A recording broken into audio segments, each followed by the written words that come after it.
You can see that I have picked the expression for n plus 8, and I have picked the answer of 80. So I'm just going to go ahead and put my equal sign in there. And so now my next step is that I'm going to need to solve for the value of n.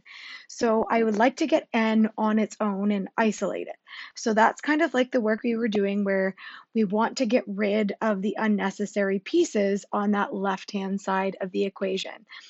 On the left side, I've got a addition of 8 and a multiplication of 4 that I want to get rid of. So let's first get rid of that addition of 8. So in order to get rid of adding 8, I will then need to subtract 8 from this side, and I'm also going to need to subtract 8 from the other side. So we know that when we're subtracting 8 and adding 8, that's just going to cross out.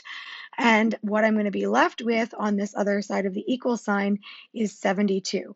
So since I lost that plus 8, I only have the 4n equals 72 left. Now the next thing I'm going to get rid of is the multiplication of 4. So in order to get rid of the multiplication of 4, I need to do the opposite, which is divide by 4. So I'm going to divide both of my sides by 4.